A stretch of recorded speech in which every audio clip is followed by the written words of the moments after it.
$15,000 increase in median home price, and yet there's negative news on the housing market? What's going on? Find out in this month's Robnostication from May to June. I've got the picture that needs to be painted in your mind for exactly what's happening. See you on the other side.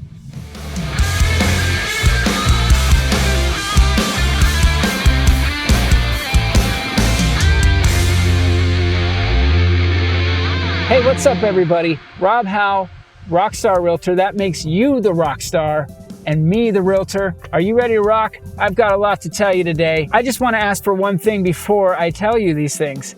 If you haven't signed up to my channel already, please subscribe. I have a lot more to share, so you got to be involved in that.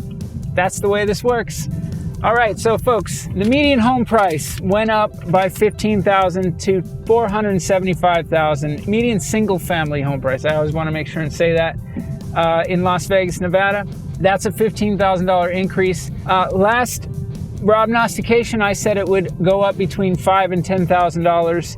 I was off by a little bit, and really, once again, the old train that keeps rolling idea wasn't quite in my mind here, but that's what's happening. We have a lot of inertia from the people that have been getting into escrow during the most historic time ever in real estate in Las Vegas, Nevada. And those people got into escrow and they were increasing the prices. And now that they're closing, that's all showing up on the map. So I was a little off. That's not a big deal. I always want to be a little careful about what I'm going to say and predict. So I hedged that a little bit. But here's the thing, because the train is still moving, I'm going to get right to what I think is going to happen next month for the median home price. And then I'm going to get to a bunch of meat and potatoes. Meat and potatoes, folks. I got a lot of stuff to tell you about because right now there are changes, and massive changes really happening in the real estate market. But first, next month's median home price, will it go up? Yeah, I think it will, because the train is still rolling, because there are people who got in escrow. As a matter of fact, I have one closing Monday that, we sold the property well over list price, and we had multiple offers, and this was happening, 40 days ago, whatever, right? But the market is now in a slowdown mode. Not necessarily in the lower price ranges. I'm going to give you the little prediction. Yes, the median home price will go up. I'm going to say a smaller increase, but yet an increase nonetheless. Maybe we'll see 480 or something like that. I'm going to, keep it, again, a little conservative there. But the lower price ranges are still going to be very active. Here's something that I would put in your mind. Condos typically are the last to go up and the first to go down. So when the market is swinging up, the condos are the last ones to get pulled up. And then when things are going down, they're the first ones to go down. But that trend may actually, at least for a little bit, be offset, because what's happening is there are people who would like to buy and get away from renting, and they're being pushed down into the condo territory. And because the inventory is so low, they're still scratching and clawing trying to find those condos. We could see a little bit of a flip as far as the first to go down is concerned, especially if those condos are being sold at reasonable prices. Now, if sellers are still asking for too much and they're pricing their condo property or any property too much, you're going to see what I'm seeing, which are a lot of price reductions, price improvements, as we like to say in the business. Reductions. Some sellers are coming on, and they are coming on, putting their property on the market thinking, you know what, I'm going to price this property into the future. In other words, I think that in the future, the price of real estate is going up. So I think I'll sell my house now, but I'm going to sell it for tomorrow's price, which is a higher price. But when the market is doing what it's doing right now with the interest rates, as I've been saying, the interest rates would go up, and now they've gone up significantly enough to really start to hamper people and getting their loans. And when I say hamper, I mean, it's like, you were qualified for 1.5 million and now you're qualified for 1.3. You're getting knocked down quite a bit by the interest rate. Basically, we're at high prices and high interest rate. Thing is, high interest rate. Let's talk about that for a second. Interest rates have spiked so much that it is the highest interest rate spike. In 100 years. In other words, the amount that interest rates went up in the amount of time is the highest in 100 years. Generally speaking, though, we are still at reasonable interest rates. They're not through the roof, only if you compare them to what they were a very short time ago. So in a very short time, we have absolutely bumped up the interest rates. You could get 3s a couple of months ago, 3.5 a couple of months ago %.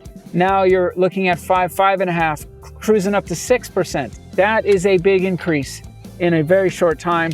It's so big that it hasn't happened that way in 100 years. I don't even know how long they've been keeping track of interest rates. So as you can see, the costs of interest rates have now put some pressure on buyers. And when you have sellers that are thinking they're going to get tomorrow's prices higher, but they're not getting them, and now they're having to chop their price down a little bit, especially in the higher price ranges. This is where I'm noticing it the most. I'm seeing a lot of properties come on for what are now going to be thought of as exorbitant prices. They are too high, and they're going to have to come down on their price because people are just not affording them. The buyers are they're fatigued with the prices. Is the seller's boom over? And I'm going to say, for the most part, the seller's boom is over. And that's because you could put their property on the market a couple of months ago, a few months ago, and expect multiple offers in many cases, especially if you priced it right. The market would really tell you and dictate to you what the prices, what they were willing to pay, and it was usually much more if you priced it for a good price. Now we're going to start seeing that the market is, in a slowing stage. Now I think Las Vegas is going to be doing better than some other places because people in other markets are selling their homes and still trying to move to Las Vegas. They're still trying to sell their home and move to Las Vegas. But in those other higher markets, that's where they're getting hit first. They're getting hit in those markets before Vegas is. And so you're seeing more extreme things happen there, slowing of the market or a softening, or maybe even worse in some cases. Now, I think Vegas stands to do well because we're a landing spot for so many people. So those people are still trying to come here. They're still going to want to come to Las Vegas. And many of them are closing on those properties and getting there and hightailing it over here. So sellers, we still have a little room left here to get nice high prices, but not much, okay? Not much left. I do think that we're gonna have, especially when you look at the luxury market, we're gonna be back to, your property being on the market for 30 plus days, at least before you can find a buyer. And this is something you need to know because I think a lot of people have thought, well, they're seeing one, property go on and then boom, it's snatched up, it's gone. You can sell it in a very short amount of time. Well, that's not quite gonna keep happening unless you really sell your property for a deal. And even then, I think some people are a little bit apprehensive in getting involved in real estate right now. I don't want to sound like the sky is falling because I don't actually believe that in Las Vegas that it is, but it is changing. Sellers, you're going to need to be more competitive. Even though we have low inventory, that inventory is going to start creeping up and you're going to need to be more competitive. If you're looking to get in before you have to, do that and get the highest price possible, You better do it today.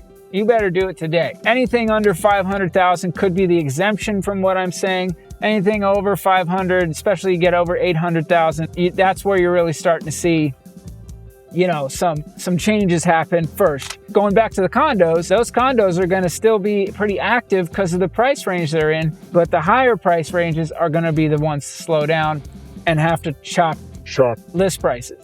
Now, generally speaking, there still will sell around what the market price has been, around what the median has been for that particular home, because right away you're not going to see it just completely fall off the table. There's still enough buyer activity, there's still enough things happening out there. That's not going to happen. One last thing about the mortgage interest rates, I think that we saw this massive spike because, well, they Effed up. should have really, when I say they, the Fed should have really started bumping up interest rates months before they did. Late 2021, we should have seen rate hikes. That's what I believe. And I think they effed up and they had to do catch up. Just to put it plain and simple, they had to play catch up a little bit. And now that has stunned the market a little bit, especially in the higher price ranges. And that's why I'm seeing that slowing happen there first. Another place that you saw some signs of F up is Zillow's shares were Down by 25%. People are thinking it's because economic experts or whatever say that it's a reflection of what's happening in the housing market. They're not getting the activity and whatnot on their site, so they're being devalued in the marketplace. I tend to believe that Zillow is actually going to do better, and is at least in their initial model of selling to agents, selling leads to real estate agents, because those leads are drying up, especially agents that don't have a built-in business or haven't figured out how to have a great business.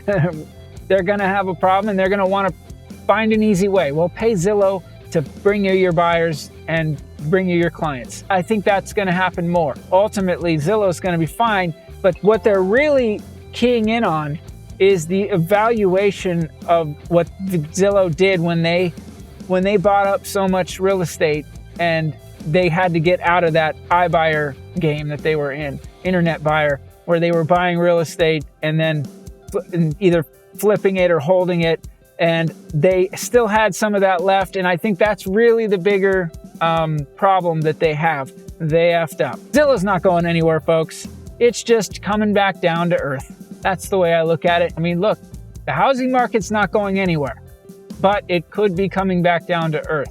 We've been up in the sky, and I don't want to make that Robnostication just yet that, hey, the sky is falling. Vegas is one place that I can say we'll probably see a softening in the months to come and maybe even the year to come. Like, let's just put it on a longer time frame. Till inventory is higher and not as low as it is, even though I'm seeing it tick up a little bit, you're going to see it tick up each month until that really gets back to traditional levels, which could happen a little faster than I thought, but we'll see. I think Vegas is still going to do relatively well because people are going to come here. Other places are going to get pinched, like California, like Washington State, that is, and other higher markets. They're going to come here and try to get away from where they're at. The problem being is that if they get pinched hard enough and don't have the activity, don't have people to buy the homes in those areas, that could be a real problem. Could have a stalemate of sorts where those people are no longer coming as strongly to Vegas as they were before. I would be surprised if that happened, but it's been a surprising couple of years, so I don't want to leave anything out of the picture. I always want to be straight up with you guys. I do see changes coming. Change is coming. But if you can wrap your mind around it, as a whole, we've absolutely shot through the roof. So what does it mean? We settle down a little bit? All right, so we settle down a little bit. What does it mean for you as a buyer? Well, for you as a buyer, the future might get brighter. I think it's going to get easier for you. I think that you're going to be able to ask sellers for contributions. I think you're going to be able to do a number of things. Now, I'm not saying this is tomorrow, but it's coming in the days, months ahead. All right? Hey, everybody, thank you for watching. I hope you enjoyed this Robnostication. I got a whole bunch more of where that's coming from. Sign up for my channel, subscribe. Whatever, sign up, whatever you want to call it. And hey, if you got some thoughts, let me hear them. I love to hear your thoughts. I really appreciate it when you have a little bit of dialogue with me. That's what I'm here for. And if you need a realtor, well, now you know how. And you can contact me at this number. You can text me. You want to talk directly with me, not even just on YouTube? You can do that. Text me at this number right here. All right, everybody, have a great day, and I'll see you on the next one. Boop, boop, boop, boop.